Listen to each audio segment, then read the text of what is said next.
Hello guys, welcome to our channel education hub.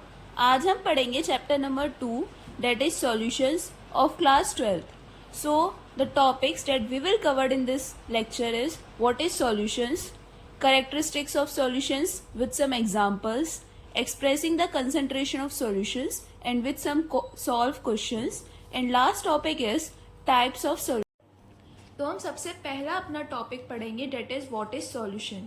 So simple, these are the homogeneous mixture of two components, that is solute and solvent. Or we can say solution equals to solute plus solvent. तो solute क्या होता है? The component which is present in the lesser amount, and the solvent is the component which is present in the large amount. So simple language we can say solution equals to solute plus solvent, और solute क्या होता है? Less in quantity and solvent present in the large in quantity. So here are some examples. Sugar dissolved in water, that makes sugar solution, and second one is salt solution, means salt dissolved in the water. So here are some characteristics of the solution. So first one is it is the binary mixture of solute and solvent. Second one is it is a homogeneous mixture. For example जैसे अगर हम milk और sugar solution की बात करें तो जो milk होता है हमारा वो एक हेट्रोजीनियस होता है basically, so we can't say that milk is solution. Second one is sugar solution जो कि एक होमोजीनियस मिक्सचर होता है, तो इसलिए हम इसको क्या कह सकते हैं? सॉल्यूशन बोल सकते हैं। Our next property is they are stable at the room temperature, components can't be separated by the simple filtration technique, and last property is they don't show Tyndall effect। तो अगर हम सारे करेक्टरिस्टिक्स को sum up करें और एक example के साथ समझें तो सिंपल हमारा एक एग्जांपल है शुगर सॉल्यूशन। तो शुगर सॉल्यूशन में क्या है?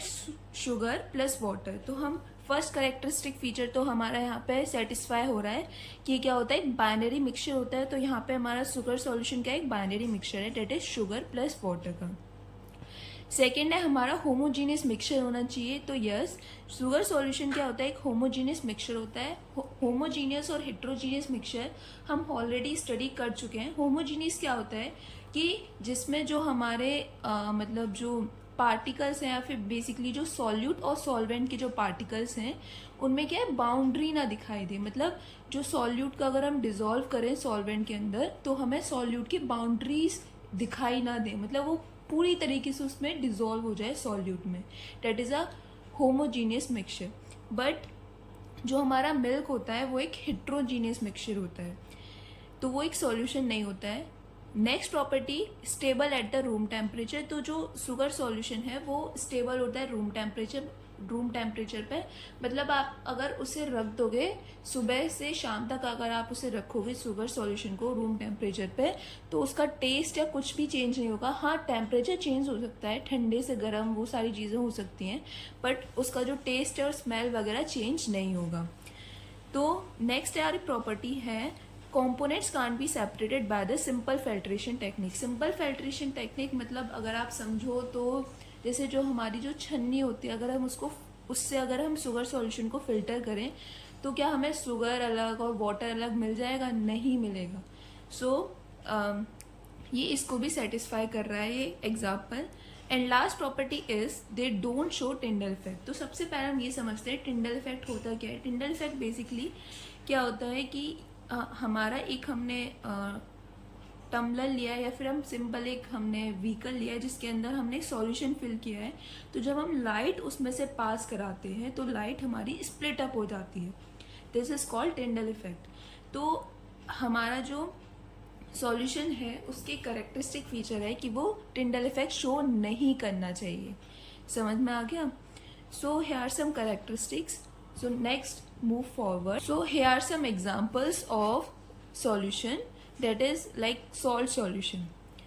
अब हम कुछ ऐसे एग्जाम्पल्स भी देखेंगे जो सॉल्यूशन नहीं होते हैं, मिक्सचर होते हैं लेकिन सॉल्यूशन नहीं होते हैं। फॉर एग्जाम्पल जैसे हमने एक तो पहले देखा था मिल्क, सेकेंड है हमारा chalk in water which is again a heterogeneous mixture, that's why it also not a solution. Next is sand in water which is again a heterogeneous solution, so that's why we can't say it as a solution. Here are also some examples of non-aqueous solution. Non-aqueous solution means जिसमें हमारा जो solvent होता है वो हमारा water नहीं होता है, वाटर नहीं होता है सॉल्वेंट. तो जैसे हमने एग्जांपल लिया शुगर इन अल्कोहल, तो यहाँ पे जो शुगर है हमारा वो क्या है, हमारा शुगर क्या है यहाँ पे सॉल्यूट है, और जो कि लेस क्वांटिटी में प्रेजेंट है. अल्कोहल क्या है यहाँ पे हमारा सॉल्वेंट है. तो यहाँ पे हमारा क्या है, वाटर सॉल्वेंट नहीं है, तो इसलिए ये क्या है, एक नॉन एक्व सॉल्यूशन का एग्जांपल है. नेक्स्ट है tincture iodine solution. Tincture iodine solution मतलब iodine that is I2 plus alcohol that is C2H5OH. तो यहाँ पे भी जो एल्कोहल है वो हमारा सॉल्वेंट की तरह काम कर रहा है, और जो I2 है वो क्या है, हमारा सॉल्यूट है. तो यहाँ पे भी क्या है, हमारा वाटर कहीं भी यूज नहीं हो रहा है, water as a solvent use नहीं हो रहा है. तो इसलिए क्या हो गया, again it is example of non aqueous solution. So our next topic is expressing the concentration of solution, जिसमें हम पढ़ेंगे molarity, molality, mole fraction, mass percentage, volume percentage, parts per million, parts पर बिलियन, दैट इज PPB. तो सबसे पहले हम पढ़ेंगे molarity क्या होता है. तो molarity simply defined as the number of moles of solute dissolve in per litre of solution. That is we can say, तो हम मोलैरिटी को रिप्रेजेंट करते हैं by the capital M, and molarity equals to number of solute और number of moles of solute divided by volume of solution in litre. तो हम number of moles को कैसे लिख सकते हैं, NS, और वॉल्यूम को लिख सकते हैं VL.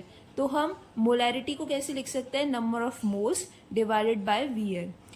हमने यहाँ पे सिंपल एक और तरीके से हम लिख सकते हैं इसे, नंबर ऑफ मोल्स को हम क्या लिख सकते हैं, given mass upon molar mass. तो यहाँ पे जो हमारा, तो यहाँ पे हमारा WS क्या है, given mass of solute, MS क्या है, मोलर मास ऑफ सॉल्यूट. तो हमने सिंपल नंबर ऑफ मोल्स को इसके टर्म्स में लिखा, और हमें ये मिल गया WS by MS into 1000 divided by VML. यहाँ पे हमने सिंपल वॉल्यूम को हमने मिलीलीटर में लिखा है, इसलिए हमने इसको 1000 से मल्टीप्लाई किया है. यहाँ पे एक हमारा क्वेश्चन है, what will be the molarity of a solution when 12.6 gram of oxalic acid is dissolved in 500 ml of solution. तो सबसे पहले हम देखेंगे यहाँ पे हमें गिवन क्या क्या चीजें हैं. तो सबसे पहले हमें दे रखा है WS that is given mass. तो यहाँ मास क्या दे रखा है ऑक्सैलिक एसिड का, 12.6 ग्राम. यहाँ पे हमारा जो सॉल्यूट है वो क्या है, एक ऑक्सैलिक एसिड है सॉल्यूट, और ठीक है. तो 12.6 ग्राम ऑफ ऑक्सैलिक एसिड मतलब गिवन मास क्या है 12.6. वॉल्यूम क्या दे रखा है सॉल्यूशन का 500 ml, एंड जो मोलर मास होता है ऑक्सैलिक एसिड का वो आप फाइंड कर सकते हो. ये ऑक्सैलिक एसिड का फॉर्मूला होता है, तो इससे आप फाइंड कर सकते हो. तो that will be come as 126 gram. तो यहाँ पे हमें फाइंड क्या करना है, to find molarity of solution. अब हम यहाँ पे सॉल्यूशन लिखते हैं क्या होगा. तो हमारा मोलैरिटी का फॉर्मूला क्या होता है, WS by MS into 1000 multiply by VML. तो अगर हम सारी वैल्यूज को इसके अंदर पुट करेंगे तो हमारा आंसर आ जाएगा 0.2 m और 0.2 मोल पर लीटर. हमारा नेक्स्ट है molality. Second one is molality. तो molality simply is defined as the number of moles of solute dissolve in per kg of solvent. मतलब हम इसको और दूसरे टर्म्स में कह सकते हैं m इक्वल्स टू, हम मतलब मोलैलिटी को रिप्रेजेंट करते हैं बाय द स्मॉल m. तो हम स्मॉल m इक्वल्स टू क्या लिख सकते हैं, number of moles of solute divided bye given mass of solvent that is in kg. तो हमने इसको सिंपल टर्म्स में लिखा है, मतलब हमने नंबर ऑफ मोल्स को NS लिखा है और गिवन मास को हमने WKG से रिप्रेजेंट किया है. तो हमने एक ये फॉर्मूला बना दिया उसका. और दूसरे तरीके से हम इसको कैसे लिख सकते हैं, जैसे मैंने आपको पहले भी बताया था कि नंबर ऑफ मोल्स को हम क्या लिख सकते हैं, given mass of solute upon जो मोलर मास होता है सॉल्यूट का वो. तो हमने इसको पुट किया और हमारा ये एक फॉर्मूला बन गया। हमने यहाँ पे एक अगेन हम एक क्वेश्चन सॉल्व करेंगे, that is calculate the molarity of HCl solution when 2.5 gram of HCl is dissolve in 500 gram of water. तो यहाँ पे सबसे पहले हम गिवन सारी चीज़ें लिख लेते हैं। तो यहाँ पे हमें जो गिवन है, given mass of solute that is 2.5 gram, then we have given the mass of solvent जो हमें दे रखा है 500 ग्राम ऑफ वाटर, क्योंकि यहाँ पे हमारा HCl क्या है, सॉल्यूट है, और वाटर एक्ट कर रहा है हमारा एज अ सॉल्वेंट। तो यहाँ पे गिवन मास ऑफ सॉल्यूट हो गया 2.5 ग्राम और सॉल्वेंट का मास हो गया 500 gram, and molar mass of solute that is molar mass of HCl कितना होता है 36.5 ग्राम। तो now we have to find we have to calculate the molarity. So to find the molarity, we will use the molarity formula, that is m equals to Ws into 1000 divided by Ms into Wg। तो हमने इसकी सारी values को put किया और हमें answer मिल गया मोलैरिटी इक्वल्स टू 10/73 m। हमारा नेक्स्ट है third one is mole fraction. तो mole fraction is simply defined as the number of moles of one component to the total number of moles of the component present in the solution. ठीक है, तो हम यहाँ पे late करते हैं, हमें let A be the solute. तो हम इसकी जो नंबर ऑफ मोल्स हैं उसको हम लेट करते हैं, लेट इट बी Na। ठीक है, और हमने दूसरा माना है बी अ सॉल्वेंट। ठीक है, दूसरा कंपोनेंट लिया है सॉल्वेंट, तो उसके हमने नंबर ऑफ मोल्स माने हैं Nb। This is the number of moles of A solute and this is the number of moles of solvent. तो X will become as for solute Na by, मतलब जो number of moles हैं solute के divided by total number of moles that is Na plus Nb। This will come as our mole fraction. Next है हमारा mass percentage. Mass percentage is simply defined as the mass of the component पर 100 gram of the solution. तो हम mass percentage को represent करते हैं by the m% और by the W%। So m% equals to mass of component divided by total mass of solution, and for percentage we will multiply it by the 100.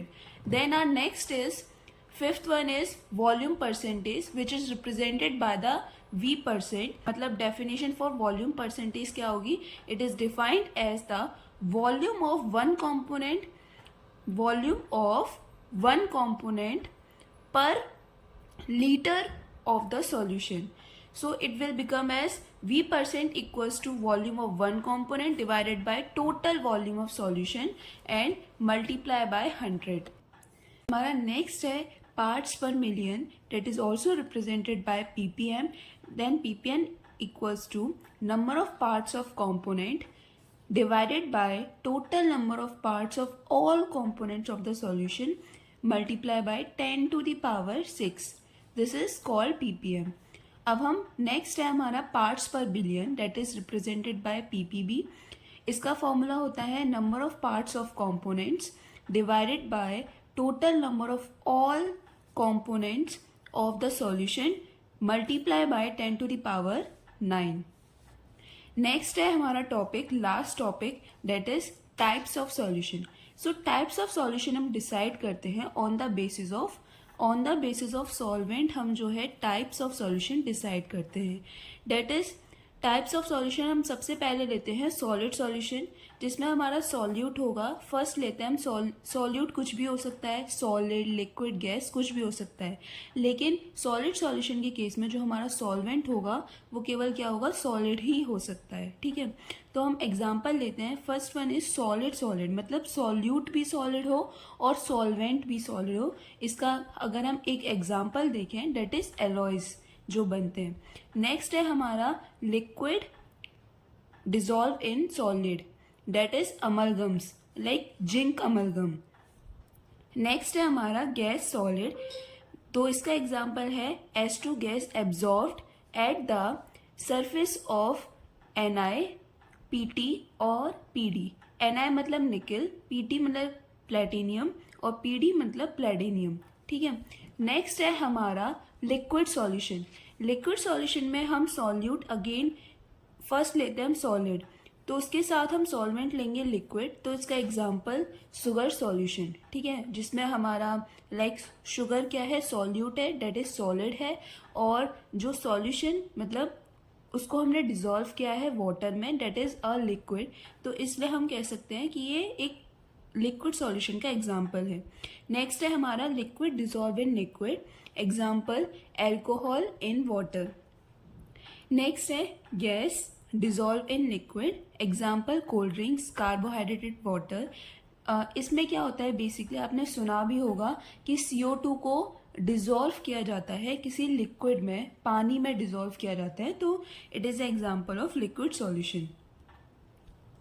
Next है हमारा gaseous solution, तो gaseous solution में हम सबसे पहले लेते हैं solid dissolve in gas, like dust, smoke हो गया आपका, है ना।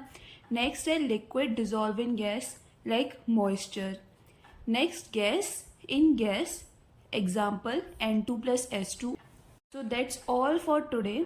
हम आगे के लेक्चर, आगे की वीडियोस में कवर करेंगे। सो I hope you like this video. Then please subscribe, like and share our video. Thank you.